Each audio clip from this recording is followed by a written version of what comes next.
નમસ્કાર વિદ્યાર્થી મિત્રો, શ્રી સ્વામિનારાયણ વિદ્યાર્થી ભુવન ટ્રસ્ટ સંચાલિત શ્રી એસએન વિદ્યાલયના ઈ લર્નિંગ પ્રોગ્રામમાં હું અશોક ચૌહાણ આપનું ફરીથી હાર્દિક સ્વાગત કરું છું. તો વિદ્યાર્થી મિત્રો, આપ સૌ જાણો જ છો કે ગયા સેશનમાં આપણે અલંકાર વિશે અભ્યાસ કરી રહ્યા હતા અને એ અગાઉના બે સેશન પણ આપણે અલંકાર વિશે જ અભ્યાસ કર્યો. હવે વાત કરીએ તો ગયા સેશનમાં આપણે અલંકારના મુખ્ય બે પ્રકાર એટલે કે એક શબ્દાલંકાર અને બીજો અર્થાલંકાર.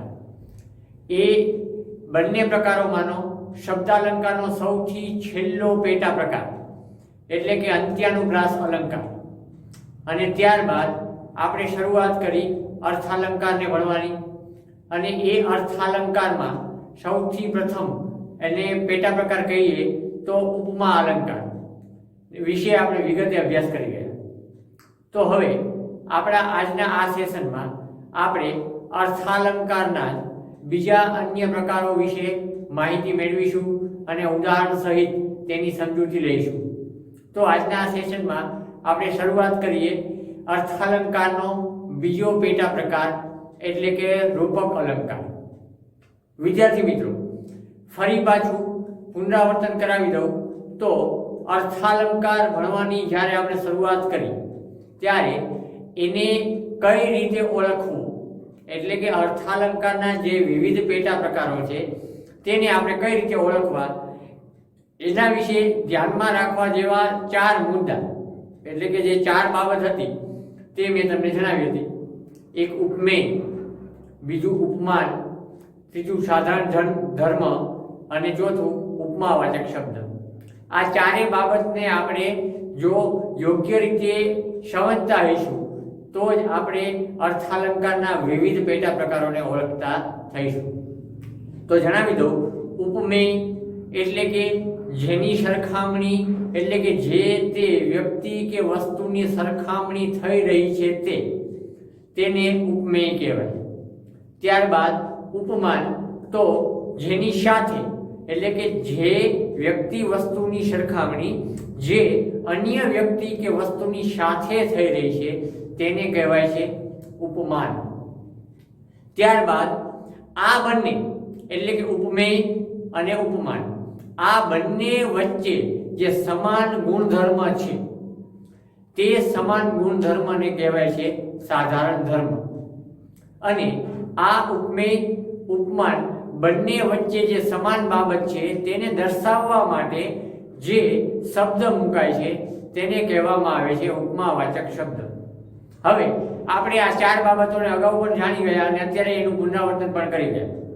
હવે ઉપમા અલંકાર આપણે જ્યારે ભણ્યા ત્યારે ઉપમા અલંકાર જે તે કાવ્યમાં, જે તે પંક્તિમાં કે જે તે વાક્યમાં કોઈ પણ આ અલંકારિક વાક્ય કે પંક્તિનું ઉદાહરણ છે તો તે ઉપમા અલંકારનું છે એને આપણે કઈ રીતે ઓળખવું, તો એના ઓળખવા માટેના જે શબ્દો છે જેમ કે સમો, સરીખો કે જેમ કે જેવો, જેવી, જેવું કે માફક, પેઠે, તુલ્ય વગેરે આવા શબ્દો કે જે ચોક્કસ અને ચોક્કસ રીતે ઉપમા અલંકારને જ ઓળખાવે છે તે બાબતને આપણે જોઈ ગયા. પણ વિદ્યાર્થી મિત્રો, ફરી પાછી એક બાબત જણાવી દઉં કે દરેકે દરેક અલંકાર અને એ દરેકે દરેક અલંકારને ઓળખવા માટેની એક એના ઓળખરૂપી શબ્દો દરેક અલંકારમાં હોતા નથી. એટલે આપણે એ બાબતને પણ ખાસ ખ્યાલમાં રાખવી રહી. હવે વાત કરીએ આપણે રૂપક અલંકારની. તો ઉપમા અલંકાર, ત્યારબાદ આ રૂપક અલંકાર. ઉપમા અલંકારમાં જે વ્યક્તિની સરખામણી અન્ય વ્યક્તિની સાથે થાય છે ત્યારે એ વ્યક્તિ અન્ય વ્યક્તિ જેવી છે તેવો, જેવો, જેવી, જેવા, માફક, પેઠે, તુલ્ય, સરીખો કે વગેરે શબ્દથી એને ઉપમા અપાય છે એટલે આપણે એને ઓળખી શકીએ. પણ હવે વાત કરી રહ્યા છીએ તે રૂપક અલંકાર. તો રૂપક અલંકાર એને કઈ રીતે ઓળખવું, તો એને ઓળખવા માટે આપણે સૌપ્રથમ તો એની વ્યાખ્યા જોઈશું કે રૂપક અલંકાર એટલે શું, કે રૂપક અલંકાર કઈ રીતે ઓળખવો. સૌપ્રથમ તો રૂપ એટલે બાહ્ય દેખાવ એની વાત થઈ. હવે આ અલંકારને રૂપક અલંકાર કહેવાય છે, તો એને કઈ રીતે ઓળખવું? તો એની વ્યાખ્યા જણાવી દઉં કે જ્યારે કોઈ પણ બે વસ્તુ કે પછી કોઈ પણ બે વ્યક્તિ, ટૂંકમાં આપણે વ્યાખ્યા તરીકે લઈએ, જ્યારે કોઈ પણ બે વસ્તુની સરખામણી કરતી વખતે ઉપમેય અને ઉપમાન, એટલે કે જેની સરખામણી કરવામાં આવે છે તે ઉપમેય અને જેની સાથે સરખામણી કરવામાં આવે છે તે ઉપમાન, જ્યારે બે વસ્તુની સરખામણી કરતી વખતે ઉપમેય અને ઉપમાન વચ્ચે એકરૂપતા દર્શાવવામાં આવે, એટલે કે બંને એક જ હોય એ રીતે નિરૂપવામાં આવે, ત્યારે રૂપક અલંકાર બને છે. અહીં વ્યાખ્યા લખીને જણાવું છું. આપણે ભણી રહ્યા છીએ અર્થાલંકારનો બીજો પ્રકાર એટલે કે રૂપક અલંકાર.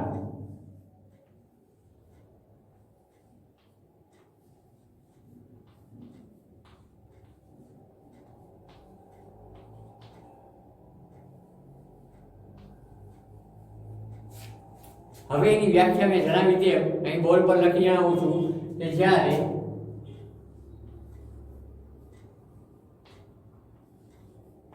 બે વસ્તુની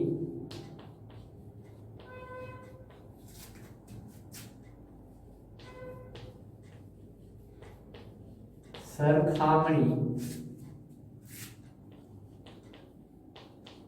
કરતી વખતે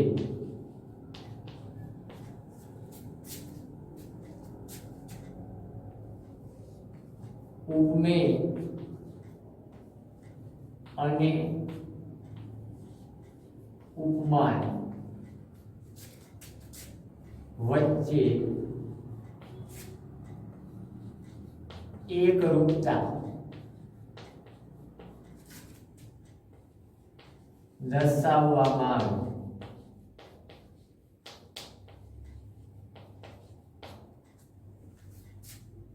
એટલે કે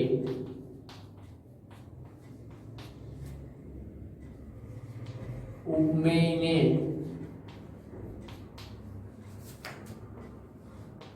ઉપમાનનું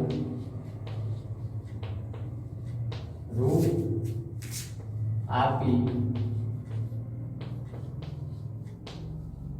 નિરૂપવામાં આવે છે.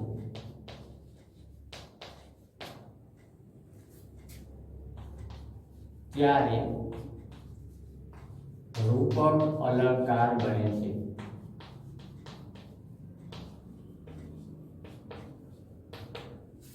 વિદ્યાર્થી મિત્રો, જ્યારે બે વસ્તુની સરખામણી કરતી વખતે ઉપમેય અને ઉપમાન વચ્ચે એકરૂપતા દર્શાવવામાં આવે.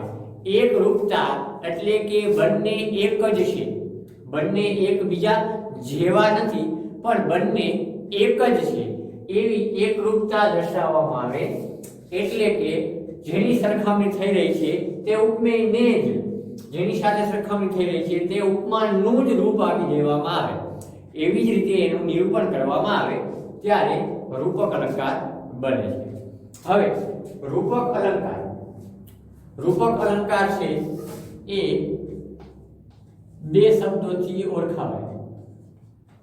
રૂપક અલંકાર રૂપી કે કેરી શબ્દોથી દર્શાવાય. યા તો વાક્યમાં આવા કોઈ શબ્દો હોતા જ નથી, એ વાક્યને આપણે યોગ્ય રીતે વાંચી અને સમજી એ રૂપક અલંકારનું જ ઉદાહરણ છે કે કેમ એ આપણે જાતે તપાસવાનું હોય છે. આવા બે શબ્દો હોય તો રૂપક અલંકારની ઓળખ થઈ જ જાય છે, એની પરખ થઈ જ જાય છે. પણ આમાંના બેમાંથી કોઈ પણ શબ્દ નથી પણ હોતા છતાં પણ જે તે વાક્ય રૂપક અલંકારનું હોઈ શકે, એના અર્થને આપણે સમજવાનો છે. કારણ કે આ અર્થાલંકારનો એક પેટા પ્રકાર છે અને અર્થ દ્વારા ચમત્કૃતિ સદાય તેને અર્થાલંકાર કહેવાય, અને આ અર્થાલંકારનો પેટા પ્રકાર એટલે રૂપક અલંકાર. હવે આપણે એનું ઉદાહરણ જોઈએ. તો સૌપ્રથમ ઉદાહરણ તમને આપું તો પ્રથમ ઉદાહરણ તરીકે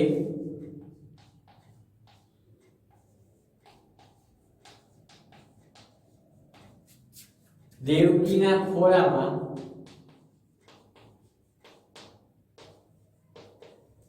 બાળક રૂપે એક તેજ પુંજ ઝૂલવા લાગ્યું.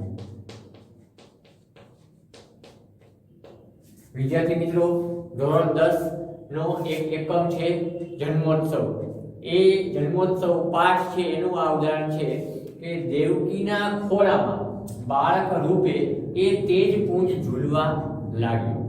તો વિદ્યાર્થી મિત્રો, હવે આ વાક્યને તમે જુઓ તો અહીં રૂપક અલંકાર આવા બે શબ્દોથી દર્શાવાય છે. એમાંનો એક શબ્દ છે અહીંયા રૂપે, એટલે ખ્યાલ આવી જાય. અથવા તો આ વાક્યને સમજીએ તો દેવકીના ખોળામાં બાળક છે એ ઝૂલે છે, પણ અહીં અર્થની ચમત્કૃતિ સાધવા માટે પાછળ તેજ પુંજ શબ્દ છે એ એના અર્થમાં એની વિશેષતામાં વધારો કરે છે. એટલે કે અહીં દેવકીના ખોળામાં બાળક ઝૂલવા લાગ્યો એ વાત જ સાચી છે, પણ અહીંયા બાળકની સરખામણી તેજ પુંજ એટલે કે તેજ એટલે કે રોશની, પ્રકાશનો ઢગ, પુંજ એટલે એની સાથે કરવામાં આવે છે. જેમ પ્રકાશનો મોટો ઢગ છે એ ચારેકોર પોતાની રોશની ફેલાવે, એમ અહીં એ દિવ્ય બાળક છે જે દેવકીના ખોળામાં છે એ પોતાના અસ્તિત્વથી પોતાનો પ્રકાશ ચારેકોર ફેલાવે છે. એટલે અહીં બાળક છે એને તેજ પુંજનું જ રૂપ આપી દેવામાં આવ્યું છે. એમ એટલા માટે કહી શકાય કે દેવકીના ખોળામાં બાળક ઝૂલવા લાગ્યો, અને એની વિશેષતામાં વધારો કરવા માટે જે શબ્દ વપરાય છે તેજ પુંજ, એટલે કે દેવકીના ખોળામાં બાળક રૂપે જ એ તેજ પુંજ, એટલે કે બાળક ગણો તો બાળક અથવા તો બાળક રૂપે રહેલો એ તેજનો પુંજ છે એ ઝૂલે છે. એટલે આ આખું વાક્ય છે એ રૂપક અલંકારનું કહેવાય, કારણ કે અહીં બાળક અને તેજનો પુંજ એટલે કે રોશનીનો ઢગ છે એ બંનેને એક રૂપ દર્શાવવામાં આવ્યા છે. બીજું ઉદાહરણ જોઈએ.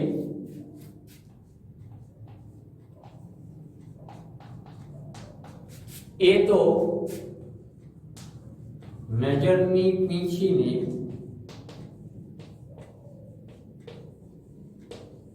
ધૂળ ઉપર પસવારી રહી હતી.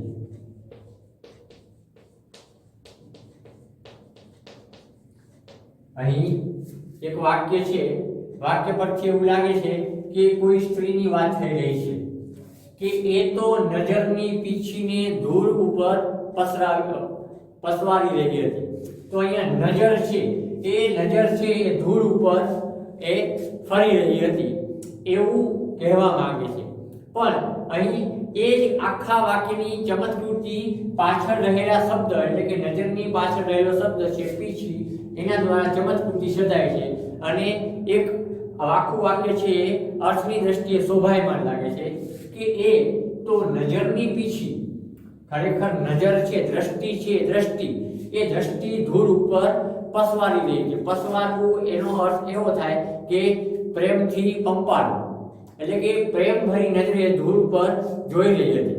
પણ અહીંયા વાક્યમાં ચમત્કૃતિ સાધતો શબ્દ પીછી છે એ નજર અને પીછી બંને જાણે એક જ છે. જેમ કોઈ ચિત્રકામ કરનારો ચિત્રકાર છે એ કાગળ પર હળવે પ્રેમપૂર્વક પીંછીને પસવારે અને રંગોનું રમણીયતા નોતરે, એમ અહીં નજરરૂપી જે પીંછી છે એ નજરની પીંછી છે એ ધૂળ ઉપર ફરી રહી હતી.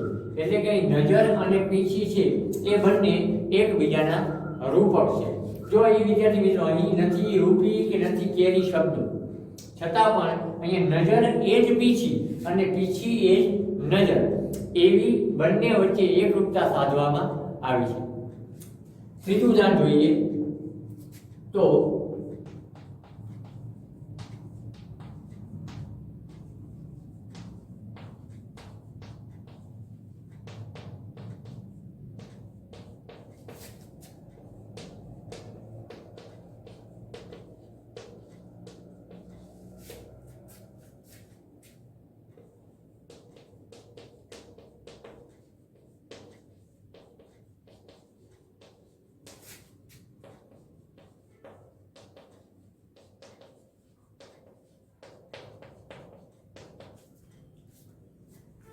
વિદ્યાર્થી મિત્રો, અહીં આપણા ધોરણ 10 ના પાઠ્યપુસ્તકમાંનો શ્રીમદ રાજચંદ્રના જીવન ચરિત્રને આલેખતો એકમ છે તેનું એક સરસ મજાનું દ્રષ્ટાંત લેવામાં આવ્યું છે કે મહાત્મા ગાંધી આપણા રાષ્ટ્રપિતા કે જેમના આધ્યાત્મિક ગુરુ જેને કહી શકીએ તે શ્રીમદ રાજચંદ્ર, એમના રાજકીય ગુરુ અને આ આધ્યાત્મિક ગુરુ, આ બંને ગુરુ છે એમાંના આ આધ્યાત્મિક ગુરુની વાત છે કે તેમના આધ્યાત્મિક ગુરુ શ્રીમદ રાજચંદ્ર અને એમના જે ગુણો હતા એ ગુણોનો પ્રભાવ મહાત્મા ગાંધીજી પર વિશેષ પડ્યો, એટલા માટે મહાત્મા ગાંધી તેમના તરફ આકર્ષાયા હતા.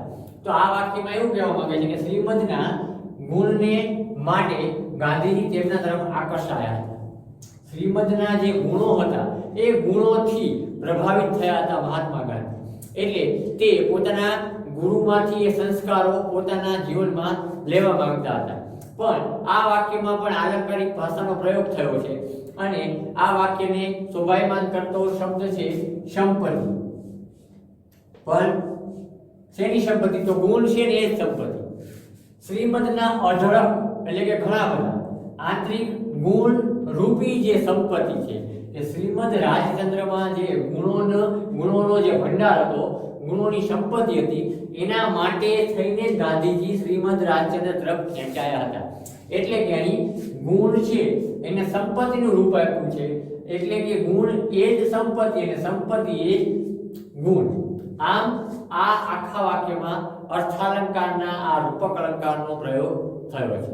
ત્યારબાદ આગળનું ઉદાહરણ જોઈએ તો બપોર એક મોટું શિકારી કૂતરું છે. જો વિદ્યાર્થી મિત્રો આ ઉદાહરણને પણ ધ્યાનથી વાંચો અને સમજો. તો બપોર એક મોટું શિકારી કૂતરું છે. તો અહીંયા બપોર છે એટલે કે દિવસનો મધ્યાહન ભાગ, દિવસનો મધ્ય ભાગ. પણ એ કૂતરું છે, કૂતરા જેવું છે કે કૂતરા સમાન છે કે વગેરે શબ્દોનો અહીં પ્રયોગ થયો નથી.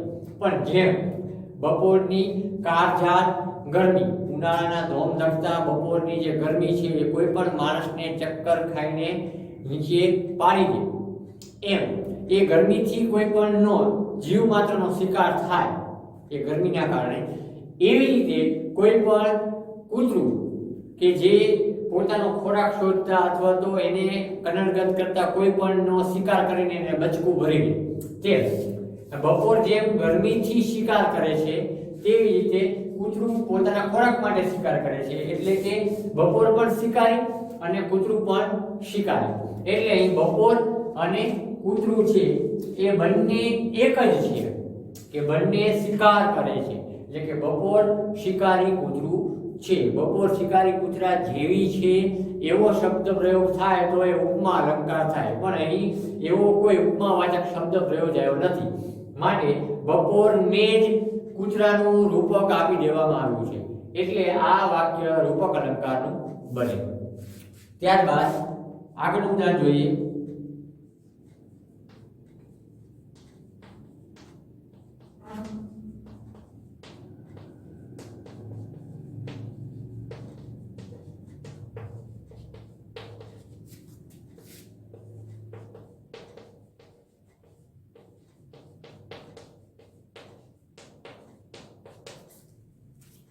તો વિદ્યાર્થી મિત્રો આ વાક્યને ધ્યાનથી જુઓ. આ ચરણ તમારા પારિજાતના ફૂલ, ફૂલની પગલી પાર. હવે વાક્યમાં પણ સરસ મજાની ચમત્કૃતિ સાધવામાં આવી છે કે ચરણ છે એ ચરણ ને શું કહ્યું છે? ફૂલ. પણ તેના પારિજાતના, પણ ટૂંકમાં કોઈ પણ ફૂલ, પણ અહીંયા પારિજાતના ફૂલ કયા છે. પણ ચરણ છે એ જ ફૂલ છે, એટલે કે ચરણમાં અને ફૂલમાં કોઈ પણ પ્રકારનો ભેદ છે નહીં. ચરણના પગલા પડે, ફૂલના પગલા પડે નહીં. પણ જાણે કે અહીં ચરણ એ જ ફૂલ, ફૂલ એ જ ચરણ. એટલા માટે વાક્યમાં ચમત્કૃતિ સદાય છે કે આ ચરણ તમારા પારિજાતના ફૂલ. તમારા ચરણ છે એ પારિજાતના ફૂલ છે, માટે ફૂલની પગલી પાડો. કારણ કે ચરણ છે એ ફૂલ છે, તો ચરણના પગલા પડે તો ચરણ એ જ ફૂલ, તો ફૂલના પણ પગલા પડે. એમ કહીને અહીં ચરણ અને ફૂલ બંને વચ્ચે એકરૂપતા સાધવામાં આવી છે અને બંનેને રૂપક તરીકે અહીં દર્શાવવામાં આવ્યા છે. બંને એકબીજાનું રૂપક છે, બંનેમાં કોઈ અંતર નથી. આગળનું ઉદાહરણ જોઈએ.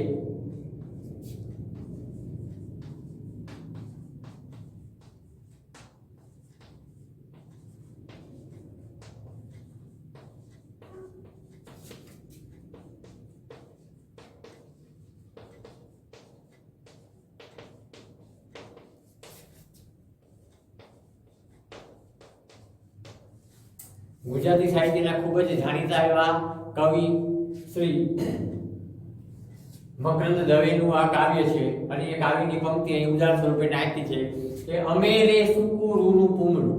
અહીં કવિ મકરંદ દવે છે પોતાની જાતને કે અમે, અહીં કવિ શું કહે છે? અમે રૂનું પૂમડું છીએ. એટલે અમારામાં અને રૂના પૂમડામાં કોઈ અંતર નથી. રૂનું પૂમડું ગણો કે અમને, કે બંને અમે એક જ છીએ, અને તમે એટલે કે ઈશ્વર શું છો? અત્તર, એટલે રંગીલા રસ્તા, સરસ મજાની સુગંધ પ્રસરાવતા તમે અંતર છો. અહીં કવિ પોતાની જાતને રૂનું પૂમડું કહીને અહીં એકરૂપતા સાધે છે, તો અહીં ઈશ્વરને એ અત્તર કહીને ઓળખાવે છે. પણ કવિ અને રૂ બંને એક, બંનેમાં કોઈ અંતર નથી, કોઈ ભેદ નથી, અને ઈશ્વર અને અત્તર બંને એક જ છે, એમાં કોઈ ભેદ નથી. આમ કહીને કવિ અને રૂ, ઈશ્વર અને અત્તર બંને શબ્દો દ્વારા ચારે ચાર શબ્દો પર, ચારે ચાર શબ્દોમાંના બે બે એક જ રૂપ હોવાથી બંને શબ્દો દ્વારા આ વાક્યમાં એકરૂપતા સાધવામાં આવી છે. ત્યારબાદ આગળનું ઉદાહરણ જોઈએ તો એની છાતી પર વેદનાનો કાર્બિડ પથ્થર મુકાઈ ગયો હતો. ધોરણ 9 નું પાઠ્યપુસ્તક અને લોહીની સગાઈ એ ગદ્યનું ઉત્તમ ઉદાહરણ છે. અહીં એની છાતી પર વેદનાનો કાર્બિડ પથ્થર મુકાઈ ગયો હતો. એટલે કે ખરેખર તો અહીંયા વેદના છે એ એની વાત છે, પણ વેદના એટલી બધી દુઃખદાયક છે, આ પીડા એટલી બધી દુઃખ આપનારી છે કે જાણે કે કાળ લેનારો પથ્થર હોય. અહીંયા જાણે કે એવો શબ્દ પણ પ્રયોગ આપણે કરી શકીએ નહીં, નહીંતર આખો અલંકાર બદલાઈ જાય. પણ અહીં વેદના છે, પીડા છે, એને મૃત્યુ આપનારો અથવા તો મોત નિપજાવનારા પથ્થરની સાથે બંનેને એકરૂપતા તરીકે દર્શાવવામાં આવ્યા છે, નિરૂપવામાં આવ્યા છે. એટલે કે વેદના અને કાળ લેનારો, મોત લેનારો, જીવ લેનારો પથ્થર, એ બંને વચ્ચે એકરૂપતા સાધવામાં આવી છે. જો વિદ્યાર્થી મિત્રો અહીં રૂપી કે કેરી એમાંના કોઈ પણ શબ્દ નથી.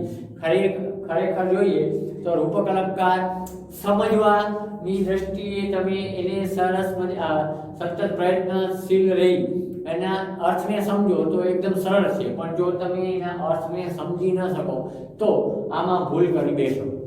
ત્યારબાદ આગળનું ઉદાહરણ જોઈએ તો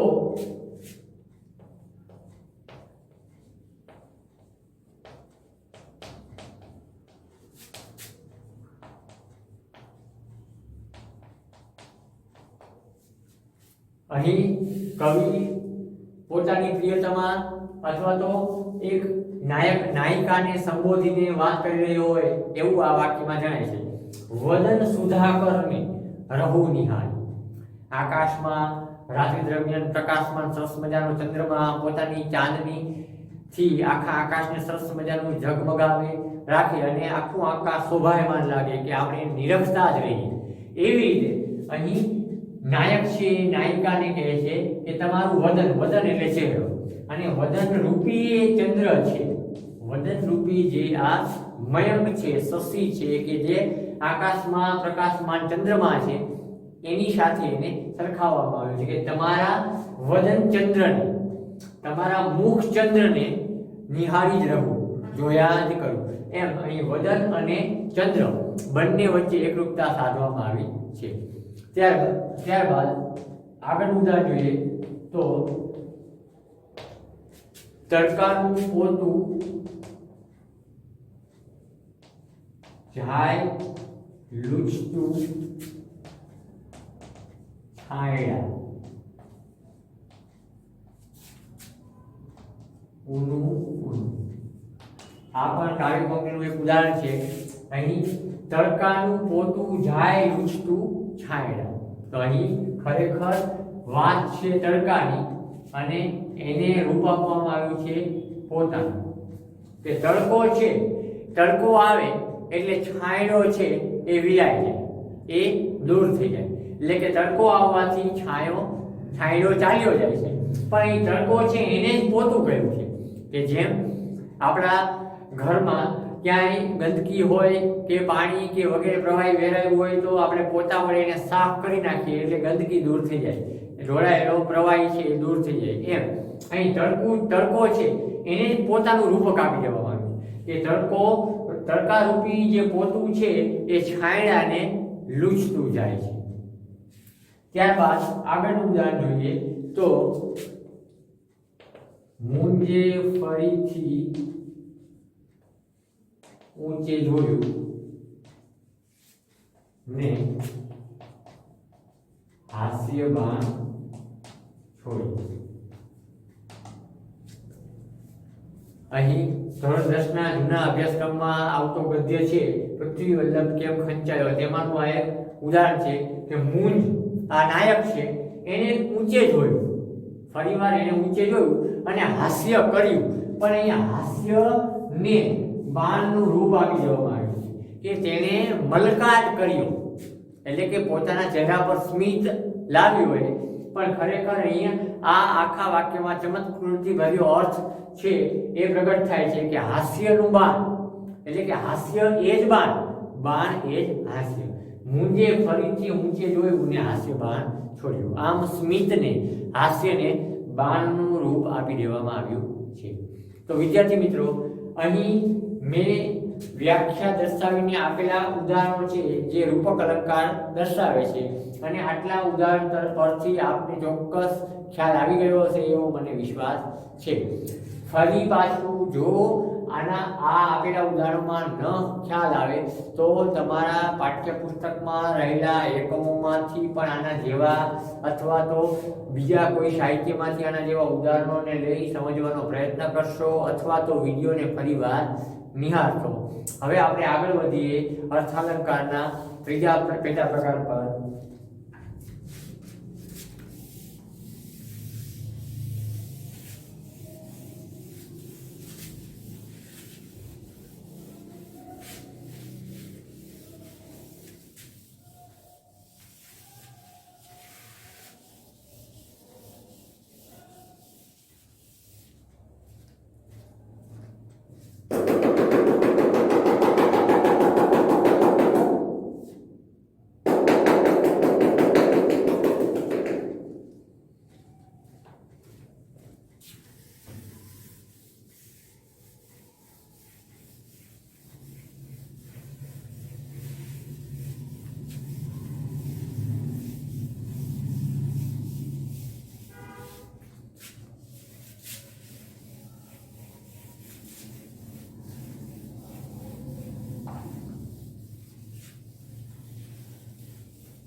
વિદ્યાર્થી મિત્રો, અર્થાલંકારના બે પેટા પ્રકાર, ત્યારબાદ અર્થાલંકારનો ત્રીજો પેટા પ્રકાર એટલે કે ઉત્પ્રેક્ષા અલંકાર.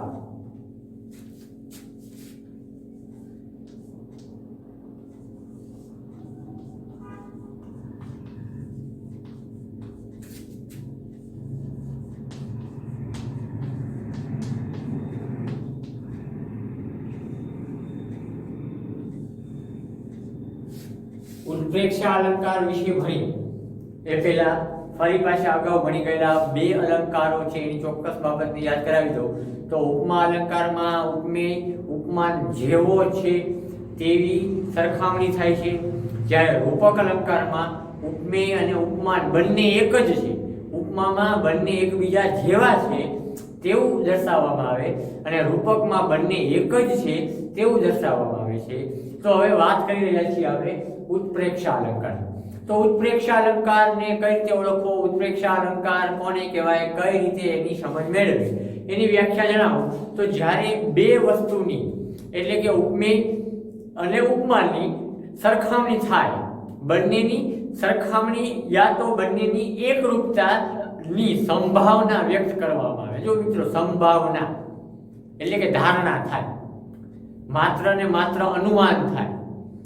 ઉપમેય અને ઉપમાન, જ્યારે બે વસ્તુની એટલે કે ઉપમેય અને ઉપમાનની એકરૂપતાની સંભાવના વ્યક્ત કરવામાં આવે ત્યારે ઉત્પ્રેક્ષા અલંકાર બને. જાણે, રખે, શકે વગેરે શબ્દો દ્વારા આ અલંકાર દર્શાવાય છે. વ્યાખ્યા જણાવો. તો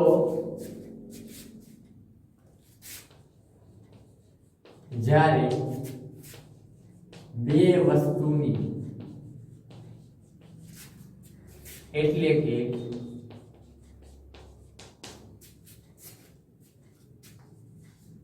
ઉપમેય અને ઉપમાનની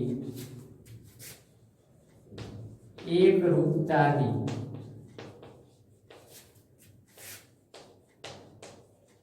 સંભાવના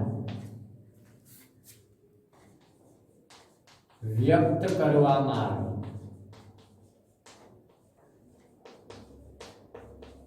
ત્યારે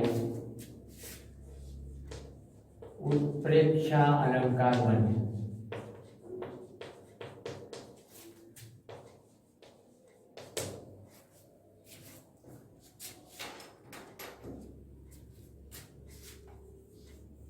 ઉત્પ્રેક્ષા અલંકાર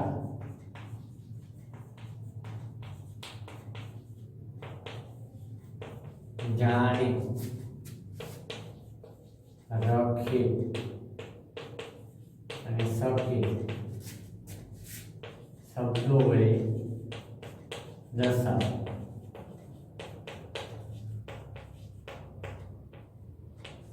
વિદ્યાર્થી મિત્રો, રૂપક અલંકારની તુલનાએ આ અલંકાર છે એ ઓળખવામાં એકદમ સહેલો છે. વ્યાખ્યાને ફરીવાર જો કે જ્યારે બે વસ્તુની એટલે કે ઉપમેયની અને ઉપમાનની એકરૂપતાની સંભાવના એટલે ફરીવાર જણાવું વિદ્યાર્થી મિત્રો, માત્ર અનુમાન, સંભાવના વ્યક્ત કરવામાં આવે એટલે કે બંને એકરૂપ છે તેવી ધારણા, તેવી સંભાવના, તેવું અનુમાન વ્યક્ત કરવામાં આવે. બંને એક છે એવી ધારણા, માત્ર ને માત્ર સંભાવના વ્યક્ત કરવામાં આવે. વિદ્યાર્થી મિત્રો, છે નહીં, બંને એક છે નહીં, પણ જાણે કે ઉપમેય ઉપમાન છે તેવી ધારણા કરવામાં આવે અને એવી ધારણા વ્યક્ત કરતું વાક્ય છે એ ઉત્પ્રેક્ષા અલંકારનું બને. અને ઉત્પ્રેક્ષા અલંકાર આવા જાણે, રખે અને શકે આવા શબ્દો વડે દર્શાવાય છે. એનું ઉદાહરણ જોઈએ તો પ્રથમ ઉદાહરણ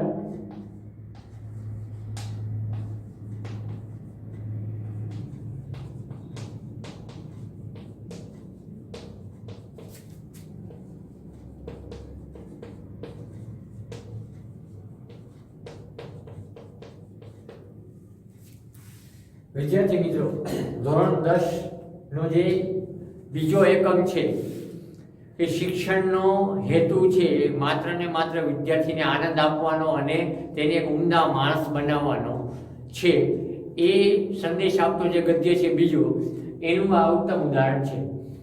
એ બાપ દીકરાની જાણે અલગ દુનિયા હતી. તો આ દુનિયામાં આપણે સૌ જીવ માત્ર રહીએ છીએ, તો દુનિયા આપણી એક જ છે કે આપણી પોતાની કે દરેક વ્યક્તિની અલગ દુનિયા નથી. પણ અહીં આ વાક્યમાં એવી સંભાવના વ્યક્ત કરવામાં આવી છે કે એ બાપ દીકરાની જાણ હતી નહીં, દુનિયા તો એક જ હતી, પણ ખરેખર અહીં સંભાવના વ્યક્ત કરવામાં આવી છે કે એ બાપ દીકરાની જાણે કે અલગ દુનિયા હતી, એટલે કે આપણાથી અલગ દુનિયા હતી. એટલે કે એક રીતે કહીએ તો દરેક વ્યક્તિ પોતાના વિચારોમાં પોતાની ટેવ પ્રમાણે, પોતાના શોખ પ્રમાણે જીવતો હોય. એટલે કે દરેક વ્યક્તિ પોતાનામાં જ રચ્યો બચ્યો રહેતો હોય. એટલે અહીંયા આપણે એવા શબ્દો પ્રયોગ કરીએ કે દરેક વ્યક્તિ પોતાની દુનિયામાં જીવતો હોય, પણ પોતાની એટલે કે પોતાના વિચારોમાં જીવતો હોય. પણ ખરેખર તો અહીં આ વાક્ય ઉત્પ્રેક્ષ અલંકાર દર્શાવે છે કે એ બાપ દીકરાની, કે જેમ કે જે દુનિયામાં આપણે જીવી રહ્યા છીએ એ સિવાયની એમની અલગ દુનિયાથી પણ એવી સંભાવના વ્યક્ત કરવામાં આવી છે કે જાણે શબ્દથી આ વાક્ય છે એ ઉત્પ્રેક્ષ અલંકારનું બને. ત્યારબાદ બીજું ઉદાહરણ જોઈએ.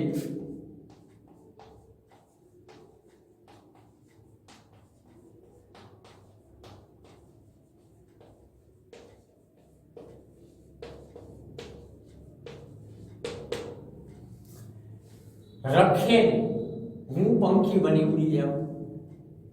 અહીંયા વિદ્યાર્થી મિત્રો ખરેખર અહીંયા લેખકની જે ધારણા છે એ ધારણા રખે શબ્દ દ્વારા વ્યક્ત થઈ છે કે આપણે મનુષ્ય અવતાર લઈને અહીં પૃથ્વી પર આવ્યા છીએ તો આપણને ઈશ્વરે પક્ષીઓની જેમ પાંખો નથી આપી, પણ અહીં માત્ર ને માત્ર અનુમાન કરવામાં આવ્યું છે, ધારણા કરવામાં આવી છે કે રખે એટલે કે કદાચ ને હું પંખી બની ઉડી જાઉં. તો ખરેખર તો આપણી પાસે પાંખો છે નહીં, પણ અહીંયા માત્ર ને માત્ર મનના આનંદ માટે વ્યક્ત કરવામાં આવતી આ ધારણા છે રખે એટલે કે કદાચ, કે જો મારે પાંખો હોય તો હું પણ ઉડી જાઉં, પણ હોય તો એવી સંભાવના છે, ખરેખર છે નહીં. ત્યારબાદ આગળ ઉદાહરણ જોઈએ.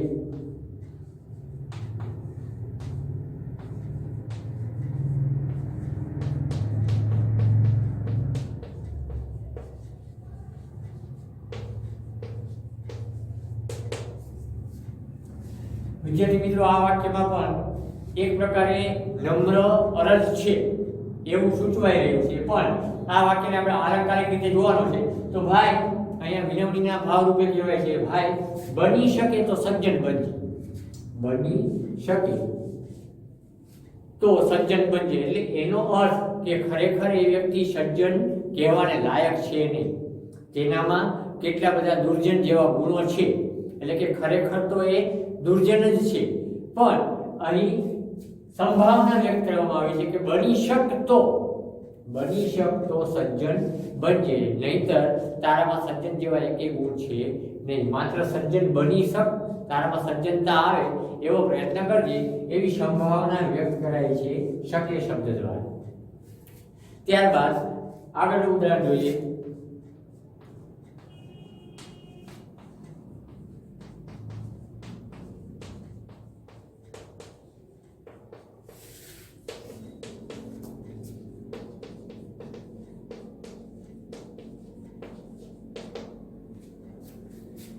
ખરે બપોરે રસ્તાઓ જાણે પહોળા થાય છે. તો આ વાક્યમાં પણ સરસ મજાનો અલંકારિક ભાવ પ્રગટ થયો છે કે ખરા બપોરે કાળઝાળ ગરમીના કારણે રસ્તા પર અવર જવર ઘટે, એટલે કે રસ્તાઓ ખાલી ખમ લાગે. પણ જો જેવો સંધ્યાનો સમય થાય, તડકો ઓછો થાય એટલે માણસોની અવર જવર વધે, એટલે રસ્તા પર ગીચતા જોવા મળે, એટલે કે રસ્તો આપણને સાંકડો અનુભવાય. પણ બપોરના સમયે કાળઝાળ ગરમીથી બચવા સૌ પોતપોતાના ઘેર પડ્યા રહે, એટલે કે રસ્તાઓ સાવ ખાલી ખમ લાગે, એટલે કે સાવ ખુલ્લા લાગે. એટલે અહીં માત્ર કલ્પના કરવામાં આવી છે કે બપોરે રસ્તાઓ જાણે પહોળા થાય.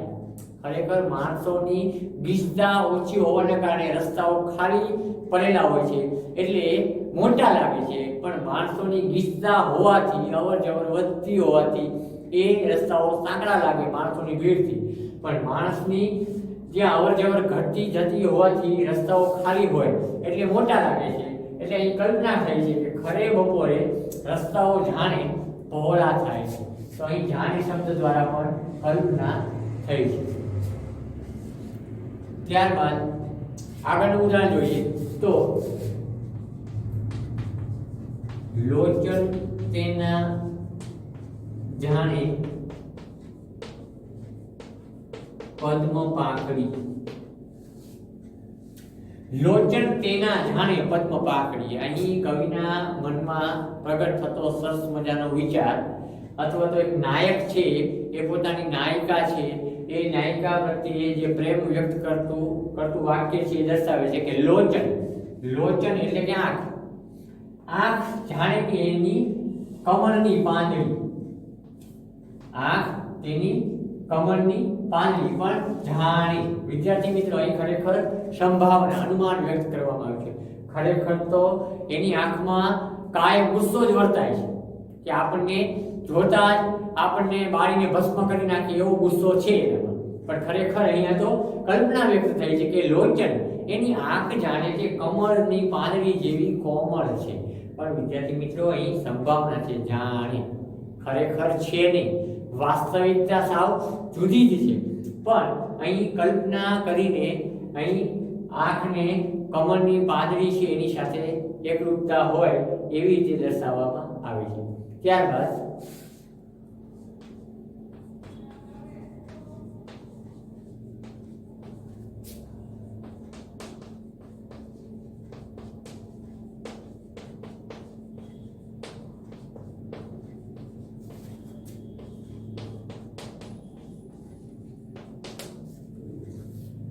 આ વાક્યને પણ ધ્યાનપૂર્વક વાંચો વિદ્યાર્થી મિત્રો. તો અહીં પણ કવિએ પોતાના પ્રિયજન છે એની શારપ દર્શાવી છે, પણ સંભાવના વ્યક્ત કરી છે કે પ્રિયજન આવે એના પગલા પડે, પણ જાણે કે વનમાં જે ફૂલ હોય, જે ફૂલનો ઢગલો હોય, એ જોઈને આપણને જેટલો આનંદ આવે એ પ્રિયજનના પગલા પડે અને ફૂલને જોઈને જે આનંદ થાય એ આનંદ વ્યક્ત થાય છે. પણ અહીં સંભાવના વ્યક્ત કરવામાં આવી છે. એ ખરેખર તો પગલી જાણે વન ફૂલની ઢગલી. એ અહીં પ્રિયજનના પગલા પડે અને ફૂલોના સુંદર મજાના ઢગલા જોઈને જે આનંદ થાય એવો આનંદ થાય છે. પણ અહીં માત્ર ને માત્ર સંભાવના વ્યક્ત કરવામાં આવી છે કે અહીં ધારણા ધારવામાં આવી છે. ત્યારબાદ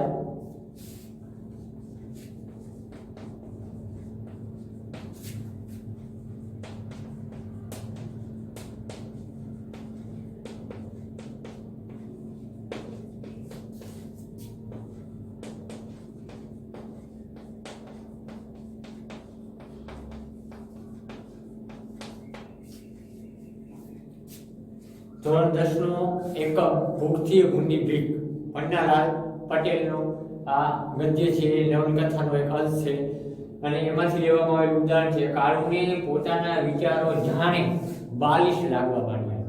ખરેખર કાળુ છે એ નવલકથાનું પાત્ર છે, એકદમ સમજદાર છે, પણ પરિસ્થિતિ એવી ઊભી થાય છે એટલે કે જાણે પોતે નાદાન બાળક હોય એવા વિચાર. બાલિશ એટલે કે નાદાન. કે કાળુને પોતાના વિચાર જાણે નાના બાળક જેવા લાગવા લાગ્યા. પણ ખરેખર તો એ સમજનો છે, પણ અહીં સંભાવના વ્યક્ત થઈ છે જાણે શબ્દ દ્વારા. કે ખરેખર તો એ પીઢ વ્યક્તિ છે, સમજનો છે, પણ એને પોતાને એવું અનુમાન લગાવ્યું કે મારા વિચારો જાણે બાળક જેવા લાગે. આગળનું ઉદાહરણ જોઈએ.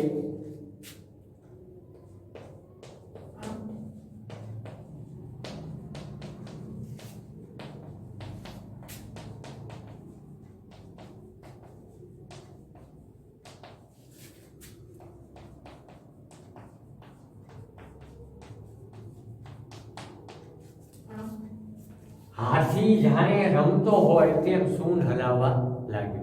પણ ખરેખર હાથીની પ્રકૃતિ છે કે ચાલતા ચાલતા એ પોતાની સૂંઢને આમ તેમ ફેરવતો હોય. પણ અહીં લેખકે અહીં કલ્પના દર્શાવી છે કે જાણે એ રમતો હોય.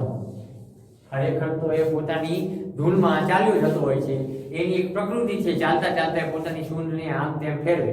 પણ અહીં ધારણા કે અનુમાન લગાવવામાં આવ્યું છે કે જાણે કે હાથી રમતો હોય તેમ પોતાની સૂંઢ હલાવવા લાગ્યો. ત્યારબાદ આગળનું ઉદાહરણ જોઈએ.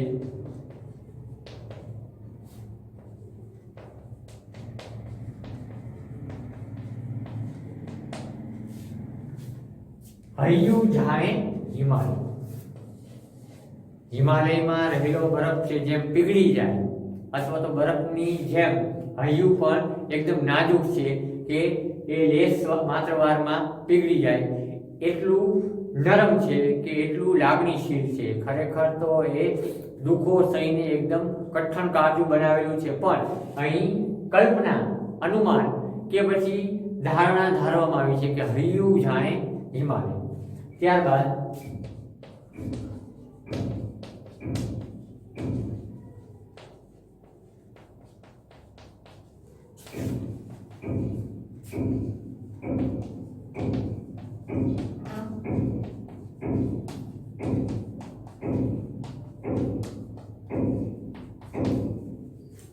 ધોરણ 8 બીજા સત્રનો ગદ્ય છે સાંઢના છ. ચંદા એનું મુખ્ય પાત્ર છે. તેમાંથી લેવાયેલું આ ઉદાહરણ છે કે જાણે વિજય થયો હોય તેમ આનંદમાં આવી પાડો રણકતો. પણ ખરેખર વિજય થયો નથી, પણ અહીં માત્ર ધારણા ધારવામાં આવે છે કે જાણે કે પાડો આનંદમાં આવીને રણકવા માંડે છે.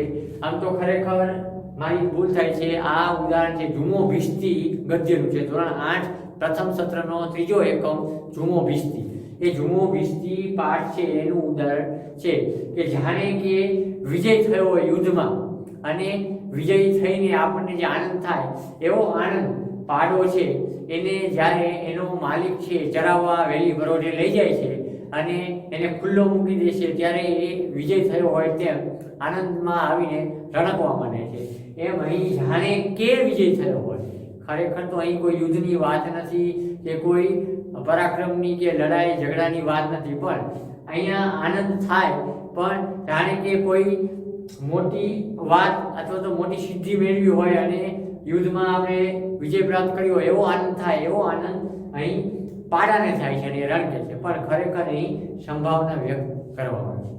તો વિદ્યાર્થી મિત્રો, અહીં આટલા ઉદાહરણો પરથી મેં ઉત્પ્રેક્ષ અલંકાર આપને શીખવ્યો. ખરેખર તો જ્યારે ઉપમેય અને ઉપમાન આ બંનેની એકરૂપતાની સંભાવના વ્યક્ત કરવામાં આવે ત્યારે ઉત્પ્રેક્ષ અલંકાર બને છે. હકીકત જુદી હોય છે અને તેના પ્રત્યે ધારણા લગાવવામાં આવેલી હોય છે. એટલે કે ઉપમેય અને ઉપમાન બંને વચ્ચે કોઈ ધારણા છે એ વ્યક્ત કરવામાં આવી હોય છે, અને આ ધારણા છે એ જાણે, રખે અને શકે આવા શબ્દો દ્વારા દર્શાવાતી હોય છે. તો વિદ્યાર્થી મિત્રો, આશા રાખું કે અહીં આજે બે અલંકાર જે મેં શીખવ્યા, એક તો રૂપક અલંકાર અને બીજો ઉત્પ્રેક્ષ અલંકાર, આ બંને અલંકારોમાં આપને સવિશેષ ખ્યાલ આવી જ ગયો હશે. જો ન ખ્યાલ આવે તો વિડીયોને ફરીવાર નિહાળવા વિનંતી કરું છું, અને આપના પાઠ્યપુસ્તકોમાં રહેલા અન્ય એકમોમાંથી આ અલંકારને લગતા અન્ય ઉદાહરણોને જોઈ તમે અલંકારને વધારે દ્રઢ બનાવશો. મહેનત કરતા રહો, આગળ વધતા રહો, તંદુરસ્ત રહો.